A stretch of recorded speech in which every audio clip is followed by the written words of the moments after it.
Good afternoon, everyone, and welcome to our Thursdays at the Museum program.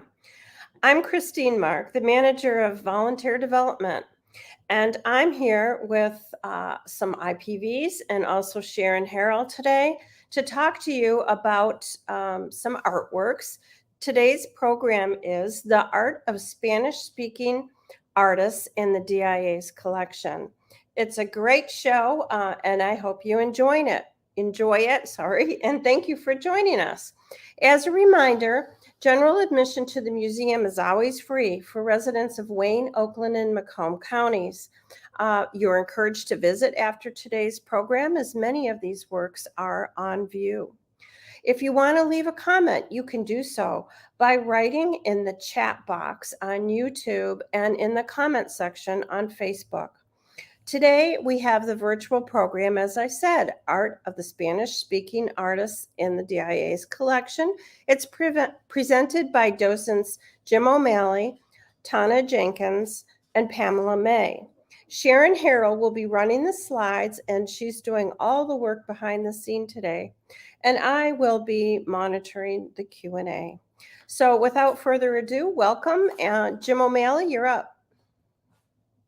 Dean.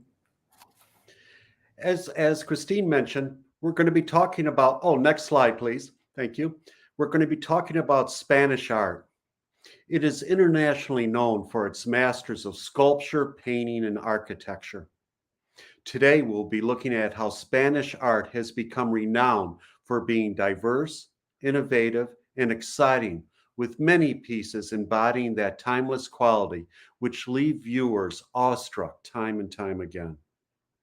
Over the next hour, you will see work from unknown craftsmen from as early as the 1300s to the Baroque brushstrokes of a religious painting titled The Flight into Egypt, a portrait by one of the most famous portrait artists of all time, Francisco Goya, to Spain's national treasure, Pablo Picasso, in his concept of cubism.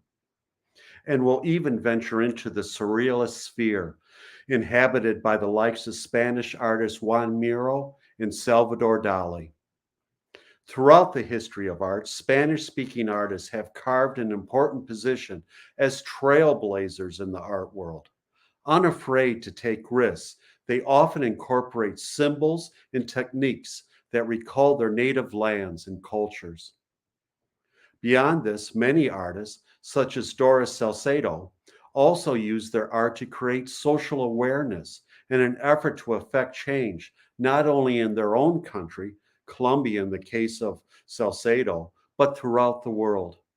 Hopefully today, you will learn a little bit about the culture and social forms of those who speak Spanish as their primary language. So let's get on with the show by taking a look at our first piece.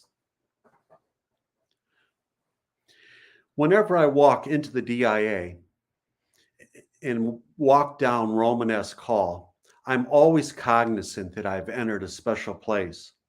Walking down the hall, I feel like I've been magically transported back in time to the 12 and 1300s. And the wonderful smells emanating from Kresge Court certainly doesn't change my belief that the DIA is truly a special place, and one in which I wish all of you to, and encourage all of you to come and visit.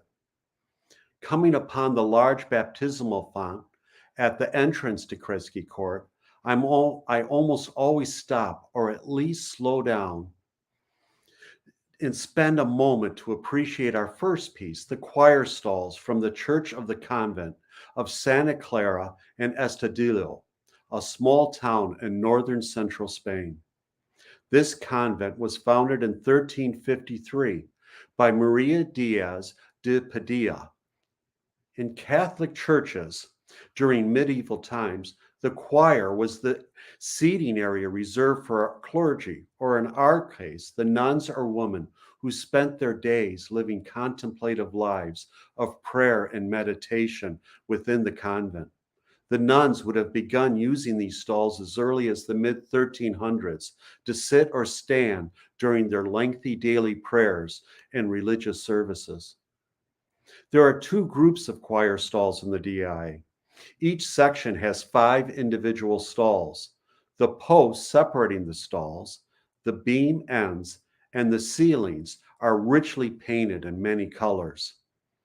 The seats are constructed so that they could be folded up when the congregants were asked to remain standing. Originally constructed, there were 50 stalls in the convent. It was sometime around 1352 that Don Pedro, who was the king of Castile from 1350 to 1369, met and fell madly in love with Maria Diaz de Padilla. Next slide. According to some historians, the two were secretly married in Seville. She bore him 3 daughters and 1 son. Maria Diaz de Padilla, who was described as very beautiful, intelligent, and small of body, kept the king's heart enthralled. And although King Pedro engaged in transient love affairs, he always returned to her. Next slide. Sadly, at the age of 26 or 27, she died, possibly a victim of the plague, and was buried at the convent she founded. Shortly afterwards, her remains were taken following the orders of King Pedro. So great was his loss, to the Cathedral of Seville, where she was interned in the Chapel of the Kings, along with other members of the royal house. Controversy prevails as to the reason she founded the monastery. We do know that a preliminary license for founding the monastery was issued in 1354 and confirmed by a papal bull, in which the Pope gave permission for the founding of a monastery to shelter 50 nuns of the Franciscan Order of Santa Clara, and furthermore permitted Maria to visit convents of that order for only 1 day each year. And she was even prohibited from the papal bull from staying overnight or eating a meal there. I just asked to give all the lands, pay for the construction, do everything, but she could only go there 1 day a year. So as I mentioned, the monastery was built between 1353 and 1361, not only by local workmen, but by mudéjar artisans from Seville. These artisans were highly skilled in carpentry and were known for their overall enrichment of surfaces, as we see in our choir stalls. The construction of the wooden framework is certainly mudéjar. Very few nails were used. The painted decorations were also mudéjar, which, unlike Gothic paintings, mudéjar artwork employs no human figures, but only a repeated pattern of coats of arms and large formal rosettes and stars contrasted with a vine motif. The color scheme was heavily influenced by Islamic art and was typical of polychrome works of art in medieval Spain. So let's take a closer look at the choir stalls. Next slide. Thank you. As mentioned, the bold red and green colors, twisting vines and curling leaves were inspired by Islamic or Moorish art. Other painted decorations include Maria Diaz de Padilla, coats of arms, which is a rampant lion or a lion rearing upon its hind legs with 4 legs extended. The lion is surrounded by 4 long-handled frying pans or baker's peels, which is a shovel-like tool used to slide bread, pastries, and we often most see it today, pizzas in and out of an oven. In Spanish, the tool is called a padilla, which is actually a funny pun because the convent's patroness was Maria Diaz de Padilla. Next slide. I love these beam ends. They are carved and painted to resemble animal heads. Next slide. So the next time you're at the DIA, hopefully for the Van Gogh exhibit, and want a little respite in Kresge Court, before entering, spend a moment like I do, viewing the choir stalls with their graceful architecture and handsome polychrome, and see them not only as important works of Spanish medieval art, but as monuments of the celebrated romance of Maria Diaz de Padilla and King Pedro of Castile. Christine, any questions? Not at this time, Jim, but they look so tiny on the screen, so the perspective is so off. It's hard to I imagine. know. I should mention their overall length, to give you an idea, they're 116 inches by 128 and a half inches. So they're huge and 25, over 2 feet deep. So they're very large. Obviously, individuals. There'd be 5 nuns standing or sitting in prayer in each one of the choir stalls. Yeah, so we encourage you to come and see them because the I slide agree. does not do them justice, does I it? agree. Sure. Next, Pamela will be talking about a family taking an unexpected trip. Pamela? Hello, welcome to Thursday at the Museum. Flight into Egypt by Bartolome Esteban Murillo. Now, the title alone sounds like a pleasant journey, a trip, a pilgrimage, but this isn't the case. Imagine having to leave your home, family, friends, and community. Imagine running for your life. That was exactly the case with Joseph, Mary, and baby Jesus. They were fleeing to Egypt to escape capture and death. The situation was dire and dramatic. And Murillo uses life size figures to rise above the viewer to bring the drama to life. Enter the era of art as theater. This theatrical style swept through Europe as this new dramatic style, known as Baroque, became more widely embraced. It reflected the bold energy of 17th century Europe. Dramatic art also met the needs of the church. Popes and the Catholic Church in Rome commissioned art to appeal to the believer's emotions. Straightforward, powerful religious stories set in a dramatic style could move hearts and teach without words. The Catholic Church named Joseph a saint, but wanted people to connect with his humanity. After all, before he was a saint, he was a husband and a father. So let the curtain rise and let's take a closer look at this painting. In the Baroque style, people were made to look like actors on a stage. So let's consider these theatrical touches. Life-size figures that fill the frame. You can barely see what's in the background. Next slide, please. Emotional facial expressions is another characteristic of this style. Mary is looking adoringly at Jesus. Considering the fact that she is running for her life, she looks calm and peaceful, serene. Considering the circumstances, I would say that's quite a feat. Next slide, please. Here, Joseph's expressions are far more serious. His expression seems to cast him as a concerned man protecting his family and taking them to safety. Next slide, please.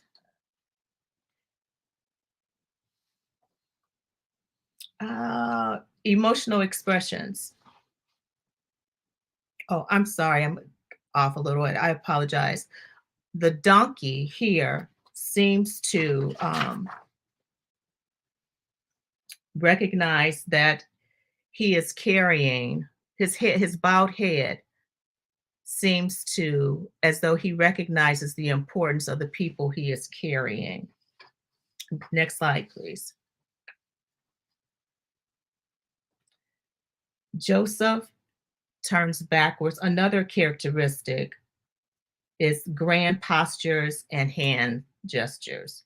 Joseph turns, looking backwards and concerned for his family, while Mary appears to gently and lovingly hold Jesus without a care in the world. And again, while sitting comfortably on the donkey seems to recognize the precious package that he is carrying. Also, spotlighting against deep shadow is another characteristic of the Baroque style. Notice how the dramatic use of light directs our attention to Mary's face and to baby Jesus, to Joseph's hands. In one hand, he's holding the reins to the donkey, and in the other hand, he's holding a staff. So, this is a flight to safety, a flight for their life, but Joseph, the saint, has it all in his hands. Next, Jim will present the next piece, Virgin of Solitude. Thanks, Pamela. This is a very different picture or image of Mary, who we just saw prior. The name of the piece is called Virgin of Solitude. And in 2018, the DIA acquired this fascinating polychrome terracotta relief by a major woman artist, the Spanish sculptor Luisa Rodin, who lived from 1652 to 1706. Although she achieved celebrity status during her life, which included being appointed as court sculptor under both Charles II and Philip V's reigns as King of Spain, few people know of her work today, in part because only a handful of museums outside of Spain hold examples of her sculptures. We're very proud of this piece. In this piece, Rodin revealed her technical mastery and artistry. Next slide. Proudly signing it with her title as Royal Sculptor and including the date 1705. Next slide, please. This piece was made primarily, as I mentioned, of terracotta, which is clay, and depicts the Virgin of Solitude mourning the death of Jesus on the cross. Instead of creating a traditional image of this subject matter, in this work, Rodin portrays a celebrated 16th century statue that was located in the convent of the Order of Minims in Madrid and had become a popular shrine for prayer and devotion amongst the local people. It was there that Rodin would have seen the statue. Sadly, it was moved to a new location that was destroyed by fire in 1936, so that today the original statue is only known from a couple of remaining prints and artworks like the DIA's piece. So let's take a closer look. Set in a shallow arch space, it's an arch space, so it's deep, the Virgin Mary kneels on an elaborate base. On either side, angels or cherubs flank her, while two cherubs above hold a crown. Whoops. Can you go back one slide, please? Thank you. Okay. Two cherubs above hold a crown. Now the next slide. Thank you. The artist built up the relief by adding pieces of clay that she molded with tools in her hands. She did so with brilliant skill and sensitivity, as seen from the delicately sweet facial features, her gold chain and cross that hangs from it. Her dress falls in subtle folds on the base, which is shaped like a sarcophagus, which Rodin elegantly decorated. The two cherubs sit in mourning. They're so sad, with their flesh displaying all the supple softness of infants. Next slide. At, at, the, at the top, two cherubs holding a crown materialize from a mass of clouds, symbolizing that the Virgin Mary is queen of both heaven and earth. Next slide. Rodin deftly established key details of the original shrine while thin rays of light emerge from an oval on the back, creating a halo around the Virgin Mary. The work retains what is probably the original frame due to its thick and intricate molding being able to accommodate the depth of the central structure. What I find interesting about this piece is that due to a number of historical considerations, it has been suggested by some that this artwork might have originally been much more colorful. Next slide, please. With pink and rosy cheeked angels, a golden crown, and whiter clouds. If this was the case, someone later would have repainted it, perhaps to conform to a more sober neoclassical taste for simpler and a less vibrant palette. This change could have occurred as early as the late 1700s, when Spanish artists and patrons increasingly preferred that aesthetic. At present, all this remains speculation, since no visible signs of different tones currently appear. Next slide, please. Hopefully, one day, the DIA Conservation Department will analyze the polychromy of the work, and the debate as to its original color scheme will be laid to rest. Christine, are there any questions?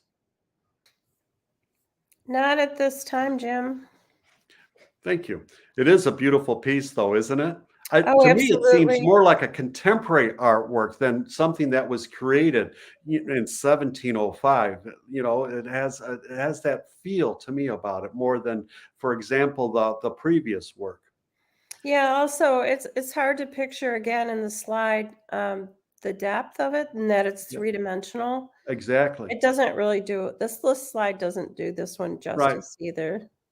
Since we're talking, as mentioned, it's 23 and a quarter inches by 18 and a half, and it's over 5 inches deep. So it's about this deep. It's yeah, Has a lot of the picture dimension. does, like so many of our works, just doesn't do them justice. No, and I love seeing how it could have been colorized. Right, right. Yeah. Which, out of curiosity, did you have a preference as to which one you preferred? I think I like it in the more colorful form. It makes Uh-huh. it pop more, you It know? does, yeah. Yeah. But moving along, we got to keep pace. Pamela, you're going to be discussing a portrait painting by the French famous artist Goya. Yes, I am. And I wanted to comment on the Virgin of Solitude. I was in the museum yesterday and I happened to be standing right in front of that piece of artwork, and it is absolutely stunning. It It's is. easy to walk past it without noticing it, but once you see it, you're captivated by its beauty. Right. And if I had to choose one, I'd choose the softer colors. You like this the way it is now? You prefer the softer? Yeah. I do, yes. Okay. Next slide, please. Doña Amalia Banes de Costa by Francisco Goya. Doña Amalia, as I will refer to her, is wearing a traditional Spanish lace mantilla and formal black dress.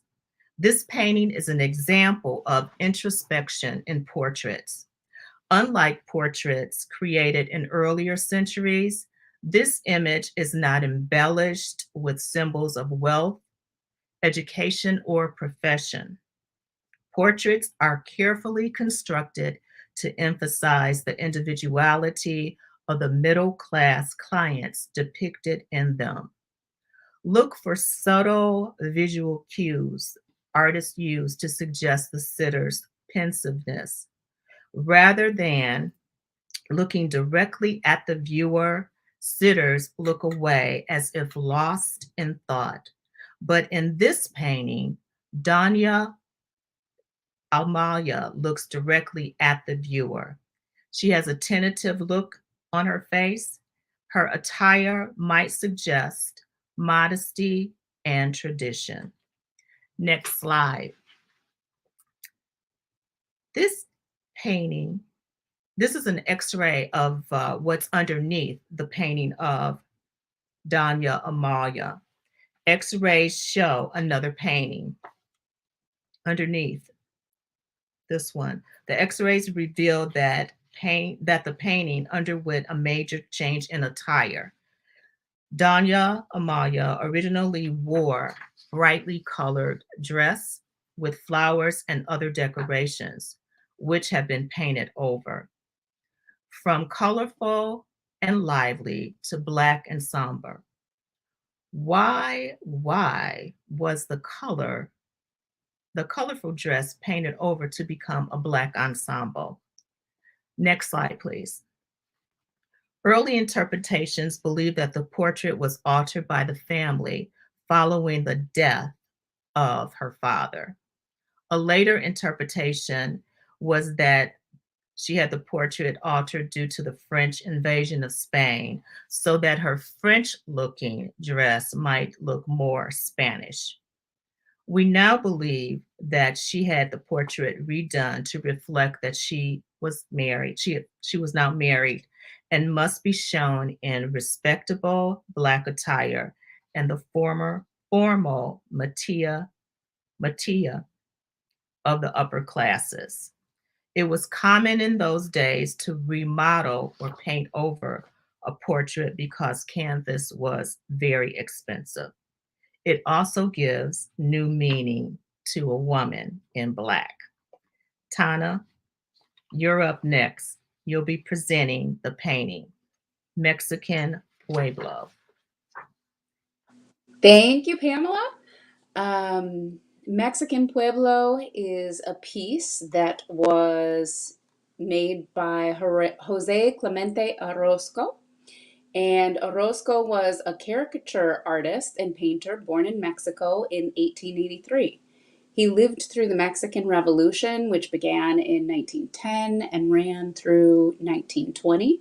And the revolution had a huge impact on Orozco, had a huge impact on the fabric of the country, and it affected him deeply. He was well known for his political murals during the revolution, and he, together with Diego Rivera and David Alfaro Siqueiros, established the Mexican mural renaissance. And muralism was an exciting movement that brought art to the streets based on the idea that art should be free and available to the people. Muralism is a form of fresco that started in the 1920s in Mexico. And at that time, the Mexican government endorsed it as a way to communicate with those who couldn't read about the country's history and also to shape the views of the country's future.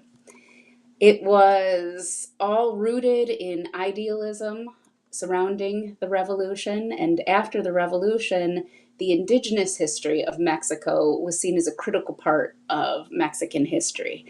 So you'll see that art during this period focused on Mexico pre-colonization, and it centered the culture of workers, the indigenous, and mestizos. And by centering, what I mean is that it depicted these folks as the heroes in Mexico's story. And that was a pretty radical shift in art and in perspective on the Mexican identity. Orozco is known as the most complex of the muralists, and his themes often addressed human suffering and universal brotherhood, and his renderings were less realistic and included more images of machines than Rivera's. He painted murals in Mexico City, Orizaba, Claremont, California, New York, New Hampshire, Guadalajara. He lived in Mexico. He also lived in the United States for a while. Mexican Pueblo was painted in the US in the 1930s. And in this painting, Jose captures a quiet moment among villagers with simplicity of line that creates a sense of purity, which is likely emblematic of how he saw the people who were the subjects of his work. In his work, he acknowledges and reflects pride in the history and traditions of original Mexicans. And here he did that by painting images of them in traditional dress. You know what? I'm going to pause for a second. Can you go to another slide, Sharon, for a minute? There you go. That is Orozco.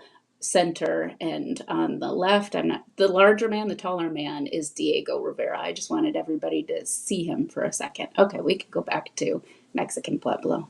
There we go. Thanks, Sharon. So he celebrated the traditions of the original Mexicans, and you can see that here in this painting by him depicting folks in their original dress. You've got the white gowns, you've got the headdress, and you also see the subjects in a traditional village environment. You see, he portrays them as straight-backed, dignified, and of the earth. You'll note that there's a continuity of coloring between the actual earth upon which they're kneeling and the skin of the subjects. Very warm, rich brown color. The piece itself is highly stylized. You see Orozco uses broad forms, broad strokes, and it's all in an abstract environment. And you'll notice a very large plant in the foreground in the right from my viewing stance. That's called maguey, and he used light and dark paint to give it depth. And it's given a very prominent placement in the painting, and that is a nod to the Mexican history. The plant has great cultural significance in Mexico. In the US, we call it an agave plant. And it was actually worshipped in Mexico by the Aztecs. And in Aztec mythology, it symbolized passion and transformation. And there's a story that there was a goddess who had a torrid affair and ended up waking up as a maguey plant. Today, the plant has multiple uses. It provides food, fibers woven into ropes and matting, and a liquid that can be fermented into a potent drink that some folks have heard of called mezcal. You'll also notice buildings in the background of this piece. And one thing that stands out to me about these buildings is the pinkish color that he uses in the houses. And that color brings to mind warmth and maybe even the mother's womb. And I say that because architecture, I know, was really important to Orozco. He saw it as a powerful image of human narratives and of history. And he actually spent some time studying architecture, but then he lost his hand in an accident and he returned to painting. But Orozco was recognized in 1947 by the President of Mexico. He was given the Federal Quinquennial Prize, and that was to acknowledge him as the most outstanding figure in the arts and sciences for the preceding 5 years. So it's incredible that we have one of this magnificent painter's works in our collection, and I highly encourage everyone to come down and check it out and see it in person. So thank you. If there are no further questions, are there any questions, Christine? I don't think there are any questions, so we are going to move on to the next piece by Pamela. Girl Reading, 1938, by Pablo Picasso. Pablo Picasso and Jorge Brock are the pioneers of one of the most important artistic movements of the 20th century, Cubism. The two collaborated around 1909 to create this radical and new way of seeing. They threw out the standard perspective, which creates realistic depth on a flat surface from one perspective. Picasso and Baroque recorded multiple views from many angles at once. By grasping how humans really see the world with more than a single glance, Pablo and Brock added the dimension of time to the representation of space. Let's take a deeper look at this painting. Oh, can you go back? Thank you. All right. Shown reading, but Picasso, on the book, Picasso places his name. The face and hands are distorted, rearranged as if from different angles. That is a variation or characteristic of Cubism. In this picture, Donna Maar, who lived with Picasso for 8 years. She was an accomplished and respected photographer. Her hands are prominent because she was known to have striking hands. The dark linear eyebrows are characteristic of Mar. The patterning of her dress makes it seem alive and moving. Very simple lines suggest three-dimensionality. The bare white room, the lines in the wall are not painted, but incisions made by the end of the paintbrush handle. The flattened face is part shown straight on from the head and also in profile.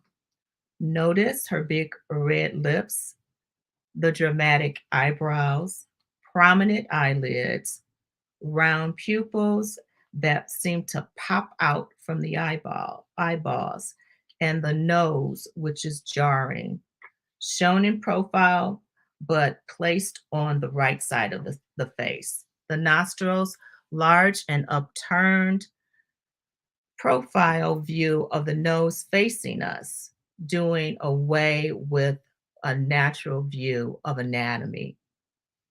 Next slide. Yes, here's another example of cubism. Here's another example of cubism. I'm sorry about that interruption. Another example of cubism. Seated woman, you can see the hands are, and this is also, I believe, of Dora Maar. Her hands are enlarged in this picture as well, and the pronounced eyebrow. Next picture, next slide, please. Pablo Picasso himself. Pablo was not interested in painting how Maar looked in a photograph. He used cubism to make an expression of how he saw her. Cubism exerted a powerful influence on the other arts as well, and freed other artists to experiment with form, line, and color. Christine, are there any questions? There was one question on the Dora Maar about how the DIA got the painting. So I just mentioned in the chat box, we can always find out by looking when we acquired it, but not necessarily who or how we acquired it. And I don't think we gathered that information for today. Okay. But the accession number was 2005. So the Dora Maar we've had it since 2005. Okay. Next slide. I think I'm still up. All right. This was my favorite painting out of all of the paintings that I selected. This is a self-portrait. It's entitled Self-Portrait 2 by the Spanish artist Juan Miro. When you think of a self-portrait, what images come to mind? Something formal or traditional, or perhaps something fun and casual? A selfie? Something styled and posed, staged? Well, as you will see, Juan Miro will have none of that. His self-portraits are not limited by boundaries. Miro is a surrealist painter.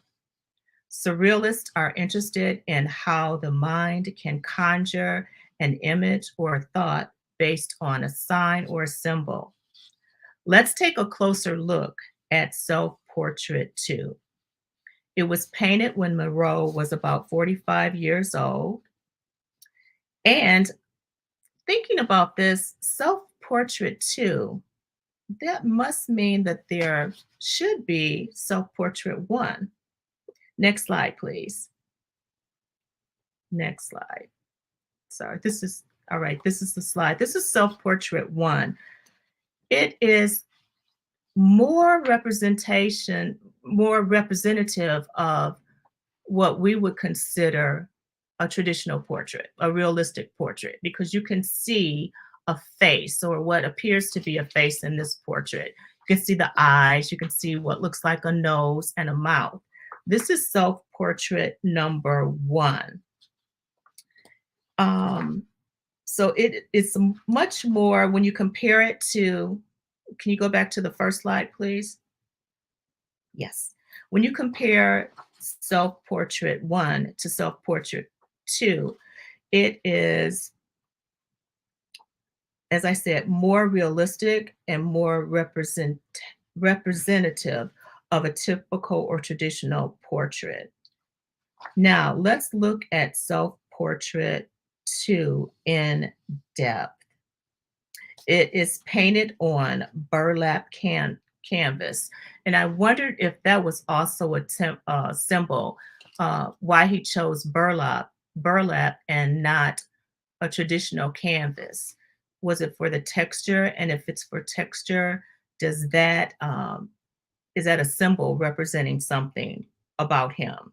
The various textures of Moreau. In this self-portrait, what do we see? Do we see eyes? Do we see suns? Are the sun his eyes with eyelashes, or are they sunflowers? Do we see fish, stars, crescent moons, double-sided things not readily identifiable as specific objects? The dense background suggests his identity as a Spanish painter. In the next slide. Next slide. Go back, back, back, back, back. Right there. I wanted to mention something about this photograph. Here is a traditional, what we would consider a portrait. And if you look at him, Moreau appears like he's fun, whimsical, and an interesting person we may want to interact with.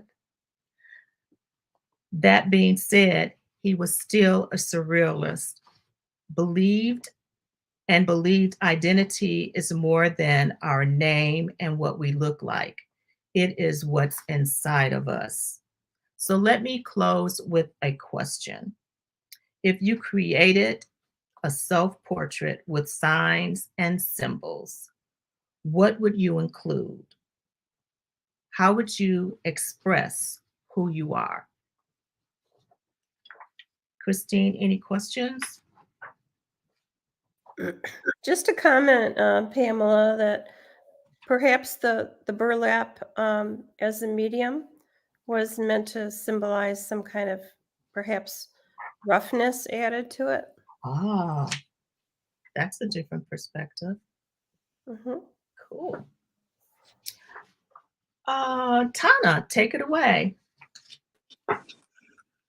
Hey, I can see why you love that piece. I mean, his comment on identity, and it seems to me that he's saying that we're all, or at least he's like a child of the stars. So he's got like this really expanded notion of, he's just completely obliterating all the boundaries, you know?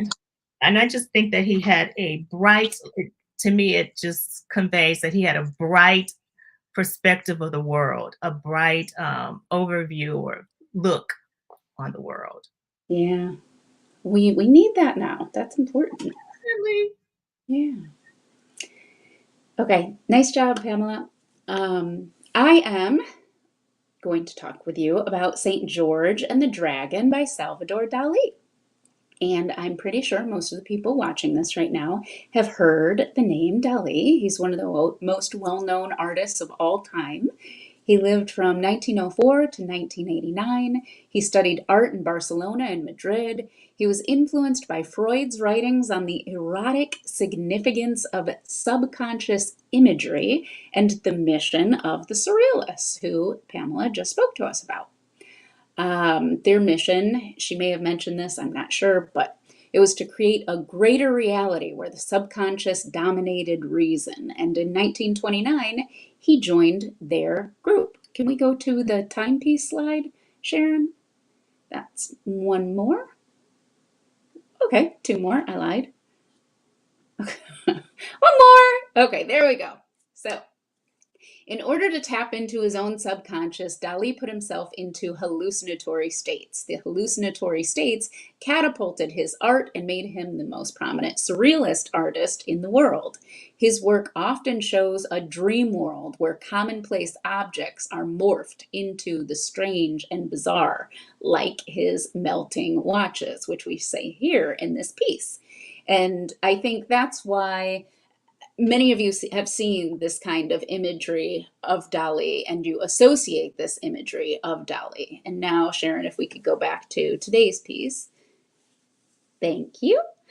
I think that one of the things that makes this so interesting, this piece so interesting, is that it's not the kind of style that we commonly associate with Dali. But the truth is, he did draw from classicism, especially in his later years. In this work, we see the classical classics on display. And we may also be seeing a bit of tribute to one of his influences. Now we can go to Raphael, St. George and the Dragon. St. George and the Dragon is a famous old legend about St. George slaying a dragon that demanded human sacrifices. And the dragon started small and he got greedier as time went on. And initially he preyed on a town of people. And initially the townspeople offered their livestock to the dragon. And then, they offered so many pigs and cattle that they finally ran out. And when they ran out, they started offering people. And eventually, the year came when ordinary people no longer satisfied the dragon's taste, and he demanded the princess from the town. And that's when the people put their foot down. And many artists have been inspired by this story because eventually the people put their foot down and St. George came and he slayed the dragon. Raphael was one of the artists who was inspired by this story, and the piece that we're looking at right now is Raphael's version of the story, and it hangs in the National Gallery of Art. And Dali was said to say about Raphael that he was the very genius of the Renaissance. In his autobiography, The Secret Life of Salvador Dali, he declared, "If I look toward the past, beings like Raphael appear to me as true gods. I'm perhaps the only one today to know why it will henceforth be impossible even remotely to approximate the splendors of Raphaelesque forms." Dali himself made etchings as well as paintings of this sculpture. And we can go back to Dali's version of St. George and the Dragon. Well, the one that we have in the DIA. As I said, he made paintings and sculptures of this. Sharon, we can go back. There you go. Thank you. And what we see here is St. George riding barebacked on his horse and thrusting his lance into the dragon. And the dragon is digging its claws into the horse with a fierce grimace on its face. And the horse's expression is just as frightening. And beneath the dragon's claws, you have the bones of villagers the dragon has devoured. And the image is meant to be symbolic of hope by capturing the moment when good triumphs over evil. Dali was a prolific artist. In addition to painting, he also wrote, made films, sculptures, and took photographs. There are 2 major museums solely dedicated to his work, one in Figueres, Spain, and the other in St. Petersburg, Florida. We invite you to come down to the DIA and see our works of Dali's. And with that, I will return the mic to Jim. Thank you, Donna. Our next piece, you're going to have to jump a couple of slides, Sharon. Yep, one, 2 more maybe. There we go. Thank you. This piece is called Atrabiliarios and is one of Doris Salcedo's earliest and most powerful depictions of violence, suffering, and loss.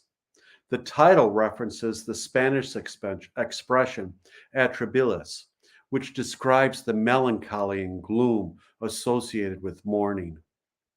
When looking at this contemporary artwork, one is first eerily moved by seeing a skin-like membrane, cow bladder, stretched and crudely sewn into drywall with surgical thread, creating a milkiness meant to obscure our view of the discarded shoes which have been placed in niches within the wall. Salcedo collected the shoes from the families of desaparecidos, who are people, primarily women, who have mysteriously disappeared from their homes through a method of social control, which was commonly practiced in Colombia during the internal conflict between paramilitary and guerrilla forces in the 1980s. Now discarded, the once lived-in shoes offer a metaphor for the body's absence, a visible reminder of a person who is now gone without a trace, just as the lack of information about that person's disappearance obscures the fate of the missing individual. These people did not just disappear. They were physically taken by force by those who would often torture them before finally killing them. Next slide, please. According to the artist Doris Salcedo, when a person disappears, everything becomes impregnated with that person's presence. Every single object, as well as every space, becomes a reminder of absence, as if absence were more important than presence. Next slide, please. The artist is bringing to our attention not only a South American experience, such as those who have disappeared in Colombia, Argentina, and Venezuela, and elsewhere, but those who have been violently taken and killed throughout the world. The artwork is intended to put you, the viewer, into a state of contemplation by evoking a sense of memory and sadness.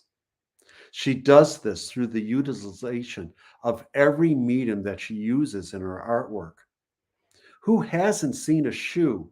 I know I have. And you see it in the street and wonder what happened to that person to cause them to lose something so personal as one's own shoe. Shoes embody the notion of a specific person, since one's shoes often give insight about a person's personality or being. When mass graves are discovered, it is a person's shoes that often helps authorities to identify them. Next slide. The cow bladder that covers the niches is gotten from animal slaughterhouses where meat is packaged, giving the viewer a direct reference to death and even torture. The milkiness of the cow bladder helps convey a notion of a loss and sense of memory. Its blurring quality enforces the impression that any information about the individual has also become blurred and unknown. The niches, for many people, conjures up the idea of church and altar pieces. Niches are used to store religious objects, such as statues of saints who were often martyred. The niches suggest that there is something holy or sacred about the artwork. And finally, the sutures crudely sewn to adhere the cow bladder to the drywall suggests a deep wound or even autopsy sutures. Overall, the artwork evokes a sense of loss in the vulnerability of each one of us as humans. Doris Salcedo is helping to bring awareness of a deeply painful social and political reality by making a connection with the viewer to those who are lost and the way they became lost through violence and the abuse of power. Doris, like many contemporary artists, use their art to expose difficult and often painful cultural, social, and political realities. For many people, this seems incongruous, since we often think of art and beauty as being synonymous and viewing works that are hard to look at and are meant to evoke emotions can be difficult. And yet, a beautifully crafted artwork, such as this one, can be a vehicle for us to transcend the boundaries of what we currently know or think and act as a tool for us to question our beliefs, critically examine our world and our own personal role as occupants within it. And with that, I'll ask Christine, are there any questions? Just one comment, Jim, that it looks so very soft, but also so terribly strong. It does. I agree. I agree. Sometimes that conflict that it just adds to the piece and evokes even a greater emotion from you because you just have a hard time understanding it at first, especially when you come upon it and you really can't see the shoes behind it. You just sort of you got to keep getting more and more involved with the piece. Yeah, that's true. And just to mention right now, because we have the Vincent van Gogh exhibition, this is not on view. Right. Right. Right. So In it'll fact, come so I back, encourage everyone. people to stop by our Yeah, newly created Vincent Cafe that's if they right. are coming down for the Van Gogh exhibition. That's right. But hopefully this will be back out in 2023. I hope so.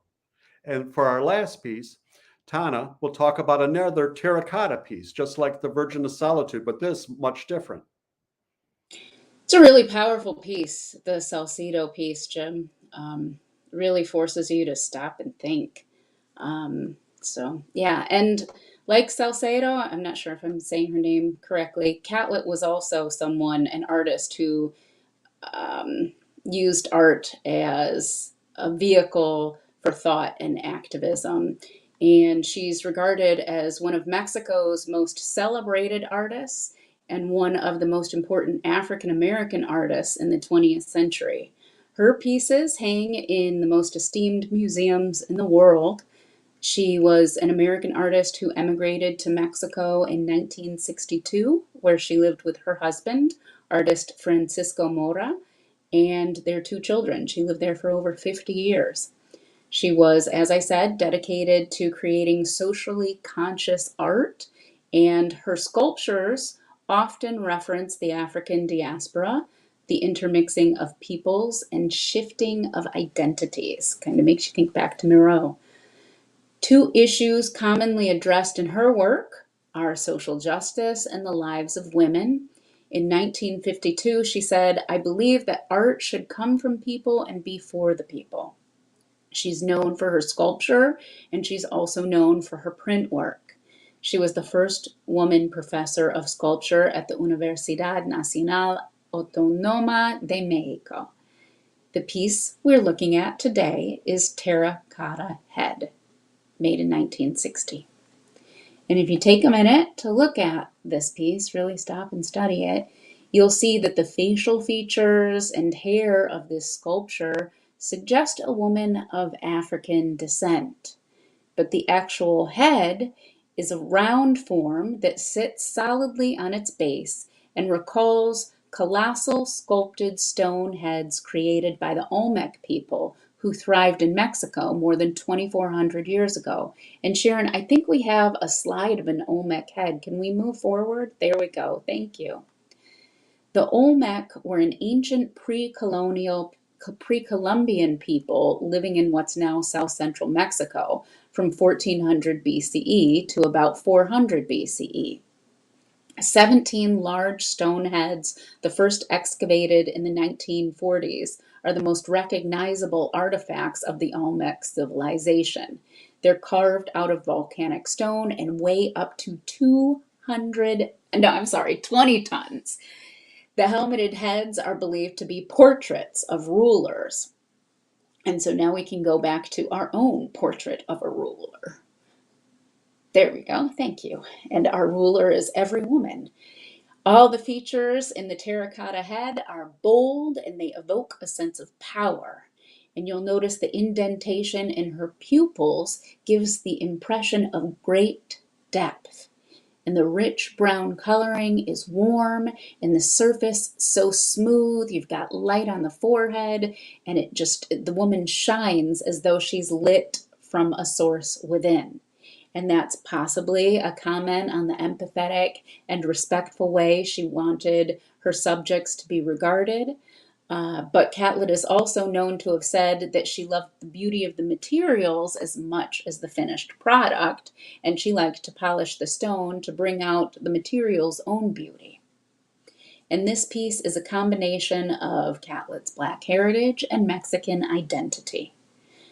A comment on unity from the woman who said, "We have to create an art for liberation and for life."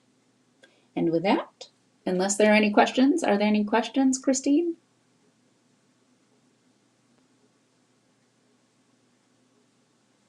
I can't hear you. My mute on because my little doggies were all barking a minute ago. Oh, I love you. Yeah, you know how loud they are.